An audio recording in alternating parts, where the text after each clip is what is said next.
Assalamualaikum warahmatullahi wabarakatuh. Di mata kuliah Audit 1, kita akan membahas mengenai tujuan pelaksanaan audit atas laporan keuangan. Hal yang pertama sekali kita bahas yaitu mengenai tujuan dari pelaksanaan audit, kemudian tanggung jawab manajemen dalam penyajian laporan keuangan, tanggung jawab auditor dalam verifikasi laporan keuangan, pendekatan siklus laporan keuangan untuk segmentasi audit, kategori asersi manajemen tentang laporan keuangan, tujuan umum dan khusus audit asersi manajemen, dan bagaimana tujuan audit dapat dicapai. Silahkan disimak. Pembahasan kali ini kita akan membahas mengenai tujuan audit laporan keuangan. Menurut AIPA, tujuan audit laporan keuangan itu adalah untuk memberikan opini atas laporan keuangan tentang apakah laporan keuangan disajikan secara wajar dalam semua hal yang material sesuai dengan rangka akuntansi keuangan yang berlaku.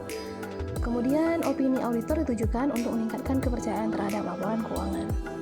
Dan menurut ISA 200 atau International Standard Audit, tujuan audit itu adalah untuk meningkatkan kepercayaan pengguna laporan keuangan. Tujuan ini dicapai melalui pemberian opini auditor tentang apakah laporan keuangan dalam semua hal yang material disajikan sesuai dengan rangka laporan keuangan yang berlaku. Ada beberapa catatan mengenai tujuan audit laporan keuangan. Yang pertama, kewajaran laporan keuangan diukur dari tingkat kesesuaiannya dengan framework akuntansi keuangan.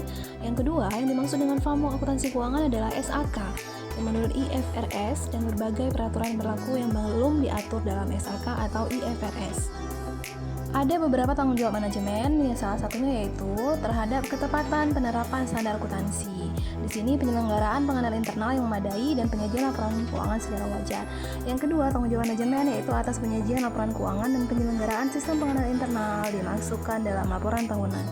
Terdapat tanggung jawab auditor menurut AIPA. Yang pertama yaitu mendapatkan keyakinan memadai bahwa laporan keuangan secara keseluruhan bebas dari salah saji material, baik karena kesalahan yang tidak disengaja maupun karena kecurangan.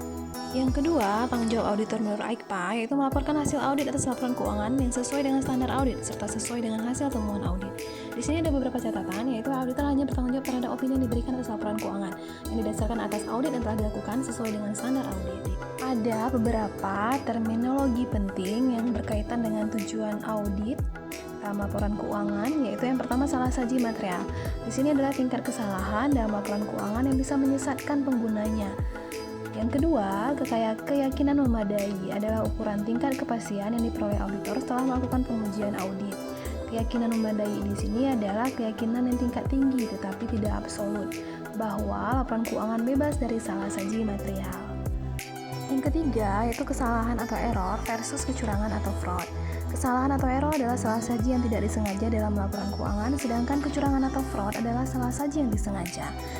Yang keempat, skeptisme profesional adalah prinsip untuk hanya mempercayai kebenaran atau kewajaran suatu asersi atau pernyataan berdasarkan pengujian audit. Ya, jadi sebelum dilakukan pengujian audit, auditor harus bersikap skeptis.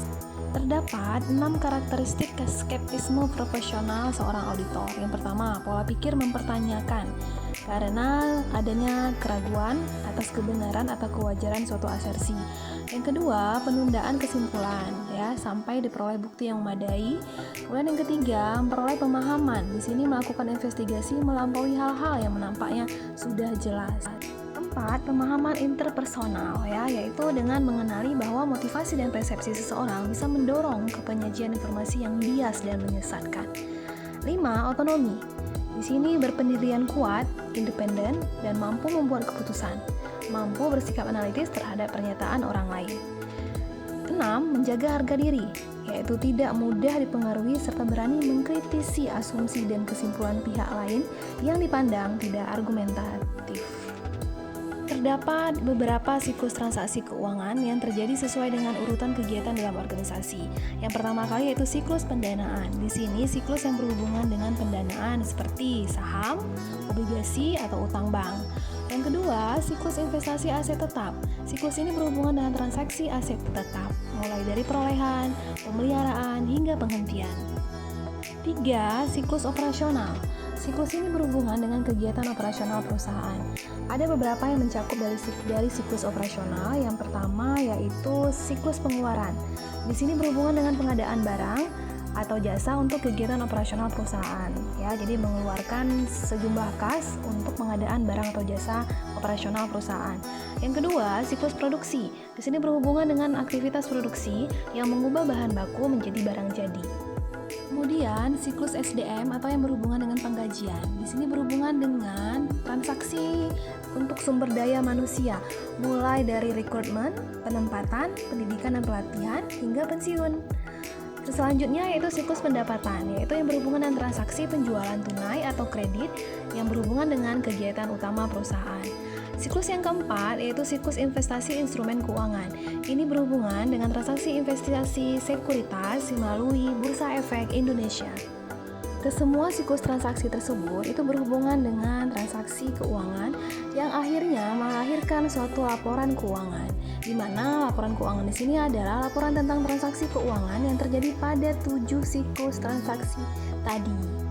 Tujuan audit laporan keuangan adalah untuk menguji kewajaran penyajian laporan keuangan atau menguji kesesuaian laporan keuangan dengan bukti pendukungnya serta standar akuntansi berkeuangan yang berlaku yaitu SAK. Terdapat 5 siklus transaksi yang ada dalam buku referensi Alvins A. Arens dan Haryono Yusuf. Yang pertama yaitu siklus penjualan dan penagihan. Yang kedua, siklus perolehan dan pembayaran. 3. Siklus penggajian dan personalia. Yang keempat, siklus persediaan dan penggudangan. Dan yang terakhir yaitu siklus perolehan modal dan pembayaran. Selanjutnya, kita akan bahas mengenai asersi manajemen. Apa itu asersi manajemen? Yaitu pernyataan langsung dan tak langsung oleh manajemen mengenai transaksi keuangan, akun, dan pengungkapan yang disajikan dalam laporan keuangan. Asersi manajemen di sini berhubungan dengan SAK, ya, standar akuntansi keuangan, dikarenakan asersi manajemen adalah bagian dari kriteria tentang apakah manajemen membukukan dan mengungkapkan transaksi keuangan yang sesuai dengan SAK. Terdapat 5 klasifikasi asersi manajemen, yaitu yang pertama, eksistensi atau terjadinya. Di sini saldo akun benar-benar ada dan transaksi benar-benar terjadi. Yang kedua yaitu kelengkapan. Di sini tidak ada saldo akun atau transaksi yang tidak dilaporkan. Ya, semuanya dilaporkan dalam laporan keuangan. Yang kedua, hak dan kewajiban, yaitu saldo akun benar-benar haknya perusahaan atau kewajibannya perusahaan. Kriteria yang keempat yaitu penilaian dan alokasi. Ya, transaksi yang dinilai dan dibukukan harus dengan tepat dan akurat. Yang terakhir, kriterianya yaitu penyajian dan pengungkapan. Dalam saldo akun yang disajikan dengan tepat dan diungkapkan sesuai dengan SAK.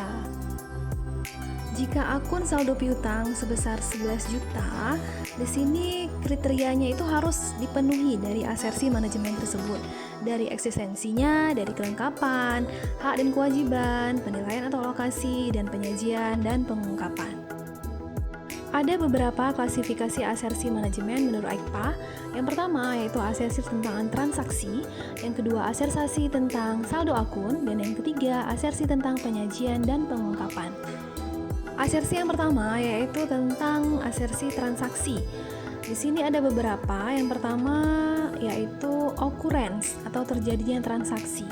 Transaksi dan peristiwa yang dibukukan itu benar-benar terjadi dan merupakan transaksi dan peristiwa dari entitas yang bersangkutan. Yang kedua yaitu completeness atau kelengkapan. Semua transaksi dan peristiwa yang seharusnya dibukukan telah dibukukan dengan lengkap.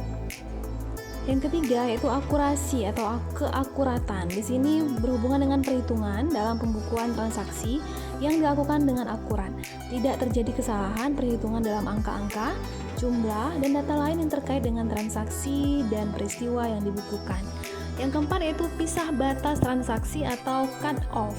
Transaksi dan peristiwa yang dibukukan dengan tepat sesuai dengan periode terjadinya transaksi. Yang kelima yaitu klasifikasi. Di sini berhubungan dengan transaksi dan peristiwa yang dibukukan dalam akun yang benar. Yang kedua yaitu asersi tentang saldo akun. Yang pertama eksistensi, di mana aset, kewajiban, ekuitas, pendapatan, dan beban dapat dibuktikan keberadaannya. Yang kedua yaitu rights and obligation. Di sini aset dan pendapatan dapat dibuktikan sebagai haknya perusahaan, sedangkan utang, modal, dan beban dapat dibuktikan sebagai kewajiban perusahaan. Yang ketiga, completeness atau kelengkapan, ya, yaitu aset, utang, modal, pendapatan, dan beban itu dibukukan secara lengkap. Yang keempat yaitu penilaian dan alokasi, di mana aset, utang, modal, pendapatan, dan beban dinilai serta dialokasikan ke dalam akun dengan tepat. Yang ketiga, asiasi tentang penyajian dan pengungkapan. Di sini ada beberapa. Yang pertama adalah occurrence, right, and obligation, yaitu terjadinya hak dan kewajiban. Transaksi dan saldo akun yang disajikan dalam laporan keuangan adalah benar-benar terjadi, serta benar-benar merupakan hak serta kewajiban dari perusahaan. Yang kedua yaitu completeness, yaitu transaksi dan saldo akun disajikan dalam laporan keuangan harus secara lengkap.